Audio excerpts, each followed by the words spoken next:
ಈ ನಡೆಗೆ ಹಿಂದೂ ಜನಜಾಗೃತಿ ಸಮಿತಿ ವಿರೋಧ ವ್ಯಕ್ತಪಡಿಸಿದೆ. ರಾಜ್ಯದಲ್ಲಿ ಚರ್ಚ್ ಹಾಗೂ ಮಸೀದಿಗಳನ್ನ ಇವರು ವಶಕ್ಕೆ ಪಡೆಯಲ್ಲ, ಆದ್ರೆ ದೇವಸ್ಥಾನಗಳನ್ನ ಈ ರೀತಿ ವಶಕ್ಕೆ ಪಡಿತಾರೆ ಅಂತ ಸರ್ಕಾರದ ತಾರತಮ್ಯ ಧೋರಣೆ ವಿರುದ್ಧವಾಗಿ ಹಿಂದೂ ಜನಜಾಗೃತಿ ಸಮಿತಿ ಕಿಡಿಕಾರಿದೆ.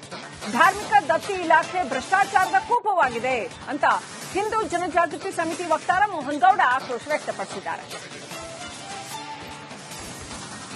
ಕರ್ನಾಟಕ ಸರ್ಕಾರ ನಿನ್ನೆ ಬೆಂಗಳೂರು ನಗರದಲ್ಲಿರುವ ಮೈಸೂರು ರಸ್ತೆಯಲ್ಲಿನ ಗಾಳಿ ಆಂಜನೇಯ ಸ್ವಾಮಿ ದೇವಸ್ಥಾನವನ್ನು ವಶಪಡಿಸಿಕೊಂಡಿದೆ. ಇದನ್ನ ಹಿಂದೂ ಜನಜಾಗೃತಿ ಸಮಿತಿ ತೀವ್ರವಾಗಿ ಖಂಡನೆಯನ್ನ ಮಾಡುತ್ತೆ. ಸರ್ಕಾರ ಕೇವಲ ಹಿಂದೂ ದೇವಸ್ಥಾನಗಳನ್ನು ಮಾತ್ರ ವಶಪಡಿಸಿಕೊಳ್ತಾ ಇದೆ. ಯಾವುದೇ ಅನ್ಯ ಮತಗಳಾದಂತಹ ಕ್ರೈಸ್ತರ ಚರ್ಚ್ಗಳಿರ್ಬೋದು, ಮುಸಲ್ಮಾನರ ಮಸೀದಿಗಳಿರ್ಬೋದು, ಇದರ ಯಾರ ಧಾರ್ಮಿಕ ವಿಚಾರದಲ್ಲಿ ಸರ್ಕಾರ ಕೈ ಹಾಕೋದಿಲ್ಲ. ಈ ರೀತಿ ತಾರತಮ್ಯತೆ ಧೋರಣೆಯನ್ನು ಅನುಸರಿಸ್ತಾ ಇದೆ. ರಾಜ್ಯ ಸರ್ಕಾರ ಈಗಾಗಲೇ ಸರ್ಕಾರದ ಎಲ್ಲ ಇಲಾಖೆಗಳು ಭ್ರಷ್ಟಾಚಾರದಿಂದ ಕೂಡಿದೆ. ಧಾರ್ಮಿಕ ದತ್ತಿ ಇಲಾಖೆಯಲ್ಲಿ ಸಹ ಇತ್ತೀಚೆಗೆ ಲಿಂಗಸೂರಲ್ಲಿ 2 ಕೋಟಿ ರೂಪಾಯಿ ಅರ್ಚಕರಿಗೆ ಮೀಸಲಾಗಿಟ್ಟ ಹಣವನ್ನ ಧಾರ್ಮಿಕ ಇಲಾಖೆ ಅಧಿಕಾರಿಗಳು ದುರ್ಬಳಕೆ ಮಾಡಿಕೊಂಡಿದ್ದಾರೆ. ಚಿಕ್ಕಬಳ್ಳಾಪುರದಲ್ಲಿ 60 ಲಕ್ಷ ರೂಪಾಯಿಗಳನ್ನ ಒಬ್ಬ ರಿಲಿಜಿಯಸ್ ಎಂಡೋಮೆಂಟ್ ಅಧಿಕಾರಿ ಅದನ್ನ ತನ್ನ ಹೆಂಡತಿ ಮಕ್ಕಳ ಹೆಸರಿನಲ್ಲಿ ಅದನ್ನ ಡೈವರ್ಟ್ ಮಾಡ್ತಾನೆ. ಈ ರೀತಿ ರಾಜ್ಯ ಧಾರ್ಮಿಕ ದತ್ತಿ ಇಲಾಖೆನೇ ಭ್ರಷ್ಟಾಚಾರದಿಂದ ಇವತ್ತು ಕೂಡೋಗಿದೆ. ಇಂಥ ಭ್ರಷ್ಟಾಚಾರದಿಂದ ಕೂಡಿದಂತ ಒಂದು ಇಲಾಖೆ ನಮ್ಮ ದೇವಸ್ಥಾನಗಳನ್ನ, ಖಾಸಗಿ ದೇವಸ್ಥಾನಗಳನ್ನ ವಶಪಡಿಸಿಕೊಂಡು ಅದನ್ನು ಯಾವ ರೀತಿಯಲ್ಲಿ ಸರಿಪಡಿಸ್ತದೆ. ಇದೇ ತರ ಇವತ್ತು ಈ ರೀತಿ ಭ್ರಷ್ಟಾಚಾರಗಳು ಚರ್ಚ್ಗಳಲ್ಲೇ ನಡೆಯುತ್ತೆ, ಮಸೀದಿಗಳಲ್ಲೇ ನಡೆಯುತ್ತೆ, ಅನೇಕ ಅನ್ಯಾಯಗಳೇ ನಡೆಯುತ್ತೆ. ಅಂತಹ ರಿಲಿಜಿಯಸ್ ಸಂಸ್ಥೆಗಳನ್ನ ಸರ್ಕಾರ ವಶಪಡಿಸಿಕೊಳ್ಳುತ್ತಾ ಕೇವಲ ಹಿಂದೂ ದೇವಸ್ಥಾನಗಳನ್ನು ಮಾತ್ರ ಇವತ್ತು ವಶಪಡಿಸಿಕೊಳ್ತಾ ಇದೆ. ಇದು ಅತ್ಯಂತ ಖಂಡನೀಯ ಇದೆ. ಈಗಾಗಲೇ ರಾಜ್ಯದಲ್ಲಿ ಕುಕ್ಕೆ ಸುಬ್ರಹ್ಮಣ್ಯ ಇರ್ಬೋದು, ಚಾಮುಂಡೇಶ್ವರ ದೇವಸ್ಥಾನ ಇರ್ಬೋದು, ಕಟೀಲು ದುರ್ಗಾ ಪರಮೇಶ್ವರಿ ದೇವಸ್ಥಾನ ಇರಬಹುದು, ಈ ತರ 34,564 ದೇವಸ್ಥಾನಗಳನ್ನ ಇವತ್ತು ಸರ್ಕಾರ ನಡೆಸ್ತಾ ಇದೆ. ದುರ್ದೈವ ಅಂತೇಳಿ ಕೇವಲ ಹಿಂದೂಗಳ ಧಾರ್ಮಿಕ ವಿಚಾರದಲ್ಲಿ ಮಾತ್ರ ಇವತ್ತು ಜಾತ್ಯತೀತ ಹೆಸರಿನಲ್ಲಿ ಇವತ್ತು ಈ ತರ ವಶಪಡಿಸಿಕೊಳ್ಳುವಂತ ಘಟನೆಗಳು ನಡೀತಾ ಇದೆ. ಸರ್ಕಾರದ ಈ ನಡೆಗೆ ಹಿಂದೂ ಜನಜಾಗೃತಿ ಸಮಿತಿ ವಿರೋಧ ವ್ಯಕ್ತಪಡಿಸಿದೆ. ರಾಜ್ಯದಲ್ಲಿ ಚರ್ಚ್ ಹಾಗೂ ಮಸೀದಿಗಳನ್ನ ಇವರು ವಶಕ್ಕೆ ಪಡೆಯಲ್ಲ, ಆದ್ರೆ ದೇವಸ್ಥಾನಗಳನ್ನ ಈ ರೀತಿ ವಶಕ್ಕೆ ಪಡಿತಾರೆ ಅಂತ ಸರ್ಕಾರದ ತಾರತಮ್ಯ ಧೋರಣೆ ವಿರುದ್ಧವಾಗಿ ಹಿಂದೂ ಜನಜಾಗೃತಿ ಸಮಿತಿ ಕಿಡಿಕಾರಿದೆ. ಧಾರ್ಮಿಕ ದತ್ತಿ ಇಲಾಖೆ ಭ್ರಷ್ಟಾಚಾರದ ಕೂಪವಾಗಿದೆ ಅಂತ ಹಿಂದೂ ಜನಜಾಗೃತಿ ಸಮಿತಿ ವಕ್ತಾರ ಮೋಹನ್ ಗೌಡ ಆಕ್ರೋಶ ವ್ಯಕ್ತಪಡಿಸಿದ್ದಾರೆ. ಕರ್ನಾಟಕ ಸರ್ಕಾರ ನಿನ್ನೆ ಬೆಂಗಳೂರು ನಗರದಲ್ಲಿರುವ ಮೈಸೂರು ರಸ್ತೆಯಲ್ಲಿನ ಗಾಳಿ ಆಂಜನೇಯ ಸ್ವಾಮಿ ದೇವಸ್ಥಾನವನ್ನು ವಶಪಡಿಸಿಕೊಂಡಿದೆ. ಇದನ್ನ ಹಿಂದೂ ಜನಜಾಗೃತಿ ಸಮಿತಿ ತೀವ್ರವಾಗಿ ಖಂಡನೆಯನ್ನ ಮಾಡುತ್ತೆ. ಸರ್ಕಾರ ಕೇವಲ ಹಿಂದೂ ದೇವಸ್ಥಾನಗಳನ್ನು ಮಾತ್ರ ವಶಪಡಿಸಿಕೊಳ್ತಾ ಇದೆ.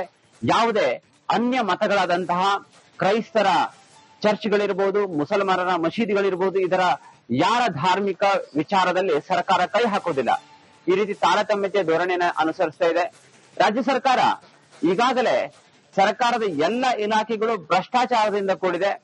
ಧಾರ್ಮಿಕ ದತ್ತಿ ಇಲಾಖೆಯಲ್ಲಿ ಸಹ ಇತ್ತೀಚೆಗೆ ಲಿಂಗಸೂರಲ್ಲಿ 2 ಕೋಟಿ ರೂಪಾಯಿ ಅರ್ಚಕರಿಗೆ ಮೀಸಲಾಗಿಟ್ಟ ಹಣವನ್ನ ಧಾರ್ಮಿಕ ಇಲಾಖೆ ಅಧಿಕಾರಿಗಳು ದುರ್ಬಳಕೆ ಮಾಡಿಕೊಂಡಿದ್ದಾರೆ. ಚಿಕ್ಕಬಳ್ಳಾಪುರದಲ್ಲಿ 60 ಲಕ್ಷ ರೂಪಾಯಿಗಳನ್ನ ಒಬ್ಬ ರಿಲಿಜಿಯಸ್ ಎಂಡೋಮೆಂಟ್ ಅಧಿಕಾರಿ ಅದನ್ನ ತನ್ನ ಹೆಂಡತಿ ಮಕ್ಕಳ ಹೆಸರಿನಲ್ಲಿ ಅದನ್ನ ಡೈವರ್ಟ್ ಮಾಡ್ತಾನೆ. ಈ ರೀತಿ ರಾಜ್ಯ ಧಾರ್ಮಿಕ ದತ್ತಿ ಇಲಾಖೆನೇ ಭ್ರಷ್ಟಾಚಾರದಿಂದ ಇವತ್ತು ಕೂಡೋಗಿದೆ. ಇಂಥ ಭ್ರಷ್ಟಾಚಾರದಿಂದ ಕೂಡಿದಂತ ಒಂದು ಇಲಾಖೆ ನಮ್ಮ ದೇವಸ್ಥಾನಗಳನ್ನ, ಖಾಸಗಿ ದೇವಸ್ಥಾನಗಳನ್ನ ವಶಪಡಿಸಿಕೊಂಡು ಅದನ್ನು ಯಾವ ರೀತಿಯಲ್ಲಿ ಸರಿಪಡಿಸ್ತದೆ. ಇದೇ ತರ ಇವತ್ತು ಈ ರೀತಿ ಭ್ರಷ್ಟಾಚಾರಗಳು ಚರ್ಚ್ಗಳಲ್ಲೇ ನಡೆಯುತ್ತೆ, ಮಸೀದಿಗಳಲ್ಲೇ ನಡೆಯುತ್ತೆ, ಅನೇಕ ಅನ್ಯಾಯಗಳೇ ನಡೆಯುತ್ತೆ. ಅಂತಹ ರಿಲಿಜಿಯಸ್ ಸಂಸ್ಥೆಗಳನ್ನ ಸರ್ಕಾರ ವಶಪಡಿಸಿಕೊಳ್ಳುತ್ತಾ ಕೇವಲ ಹಿಂದೂ ದೇವಸ್ಥಾನಗಳನ್ನು ಮಾತ್ರ ಇವತ್ತು ವಶಪಡಿಸಿಕೊಳ್ತಾ ಇದೆ. ಇದು ಅತ್ಯಂತ ಖಂಡನೀಯ ಇದೆ. ಈಗಾಗಲೇ ರಾಜ್ಯದಲ್ಲಿ ಕುಕ್ಕೆ ಸುಬ್ರಹ್ಮಣ್ಯ ಇರಬಹುದು, ಚಾಮುಂಡೇಶ್ವರ ದೇವಸ್ಥಾನ ಇರಬಹುದು, ಕಟೀಲು ದುರ್ಗಾ ಪರಮೇಶ್ವರಿ ದೇವಸ್ಥಾನ ಇರಬಹುದು, ಈ ತರ 34,564 ದೇವಸ್ಥಾನಗಳನ್ನ ಇವತ್ತು ಸರ್ಕಾರ ನಡೆಸ್ತಾ ಇದೆ.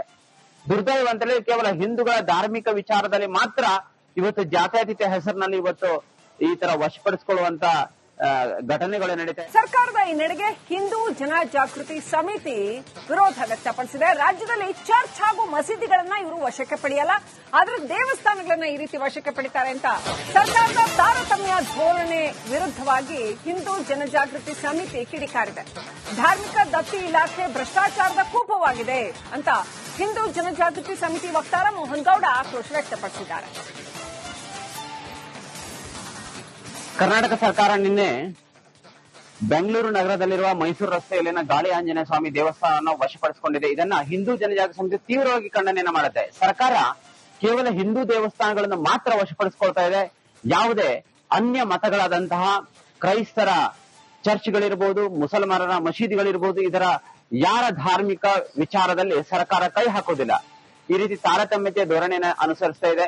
ರಾಜ್ಯ ಸರ್ಕಾರ ಈಗಾಗಲೇ ಸರ್ಕಾರದ ಎಲ್ಲ ಇಲಾಖೆಗಳು ಭ್ರಷ್ಟಾಚಾರದಿಂದ ಕೂಡಿದೆ.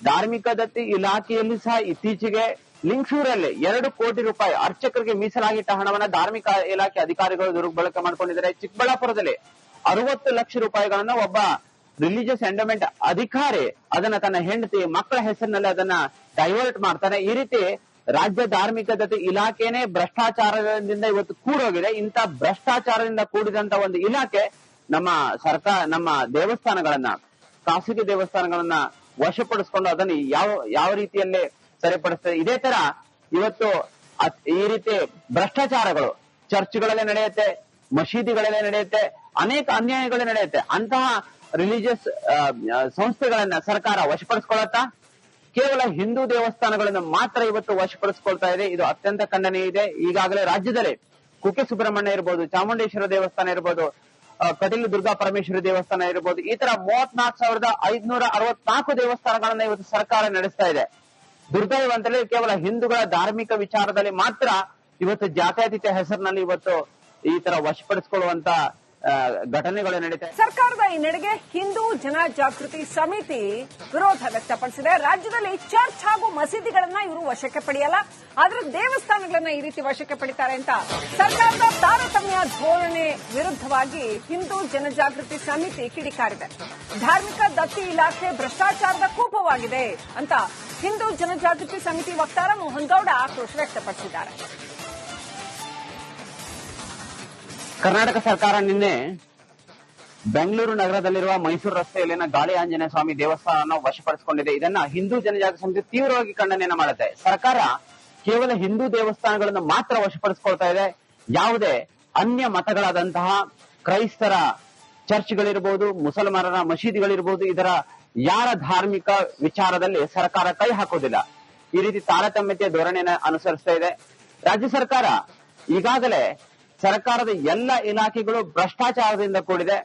ಧಾರ್ಮಿಕ ದತ್ತಿ ಇಲಾಖೆಯಲ್ಲಿ ಸಹ ಇತ್ತೀಚೆಗೆ ಲಿಂಗಸೂರಲ್ಲಿ 2 ಕೋಟಿ ರೂಪಾಯಿ ಅರ್ಚಕರಿಗೆ ಮೀಸಲಾಗಿಟ್ಟ ಹಣವನ್ನ ಧಾರ್ಮಿಕ ಇಲಾಖೆ ಅಧಿಕಾರಿಗಳು ದುರ್ಬಳಕೆ ಮಾಡಿಕೊಂಡಿದ್ದಾರೆ. ಚಿಕ್ಕಬಳ್ಳಾಪುರದಲ್ಲಿ 60 ಲಕ್ಷ ರೂಪಾಯಿಗಳನ್ನ ಒಬ್ಬ ರಿಲಿಜಿಯಸ್ ಎಂಡೋಮೆಂಟ್ ಅಧಿಕಾರಿ ಅದನ್ನ ತನ್ನ ಹೆಂಡತಿ ಮಕ್ಕಳ ಹೆಸರಿನಲ್ಲಿ ಅದನ್ನ ಡೈವರ್ಟ್ ಮಾಡ್ತಾನೆ. ಈ ರೀತಿ ರಾಜ್ಯ ಧಾರ್ಮಿಕ ದತ್ತಿ ಇಲಾಖೆನೇ ಭ್ರಷ್ಟಾಚಾರದಿಂದ ಇವತ್ತು ಕೂಡೋಗಿದೆ. ಇಂಥ ಭ್ರಷ್ಟಾಚಾರದಿಂದ ಕೂಡಿದಂತ ಒಂದು ಇಲಾಖೆ ನಮ್ಮ ದೇವಸ್ಥಾನಗಳನ್ನ, ಖಾಸಗಿ ದೇವಸ್ಥಾನಗಳನ್ನ ವಶಪಡಿಸಿಕೊಂಡು ಅದನ್ನು ಯಾವ ರೀತಿಯಲ್ಲಿ ಸರಿಪಡಿಸ್ತದೆ. ಇದೇ ತರ ಇವತ್ತು ಈ ರೀತಿ ಭ್ರಷ್ಟಾಚಾರಗಳು ಚರ್ಚ್ಗಳಲ್ಲೇ ನಡೆಯುತ್ತೆ, ಮಸೀದಿಗಳಲ್ಲೇ ನಡೆಯುತ್ತೆ, ಅನೇಕ ಅನ್ಯಾಯಗಳೇ ನಡೆಯುತ್ತೆ. ಅಂತಹ ರಿಲಿಜಿಯಸ್ ಸಂಸ್ಥೆಗಳನ್ನ ಸರ್ಕಾರ ವಶಪಡಿಸಿಕೊಳ್ಳುತ್ತಾ ಕೇವಲ ಹಿಂದೂ ದೇವಸ್ಥಾನಗಳನ್ನು ಮಾತ್ರ ಇವತ್ತು ವಶಪಡಿಸಿಕೊಳ್ತಾ ಇದೆ. ಇದು ಅತ್ಯಂತ ಖಂಡನೀಯ ಇದೆ. ಈಗಾಗಲೇ ರಾಜ್ಯದಲ್ಲಿ ಕುಕ್ಕೆ ಸುಬ್ರಹ್ಮಣ್ಯ ಇರ್ಬೋದು, ಚಾಮುಂಡೇಶ್ವರ ದೇವಸ್ಥಾನ ಇರ್ಬೋದು, ಕಟೀಲು ದುರ್ಗಾ ಪರಮೇಶ್ವರಿ ದೇವಸ್ಥಾನ ಇರ್ಬೋದು, ಈ ತರ 34,564 ದೇವಸ್ಥಾನಗಳನ್ನ ಇವತ್ತು ಸರ್ಕಾರ ನಡೆಸ್ತಾ ಇದೆ.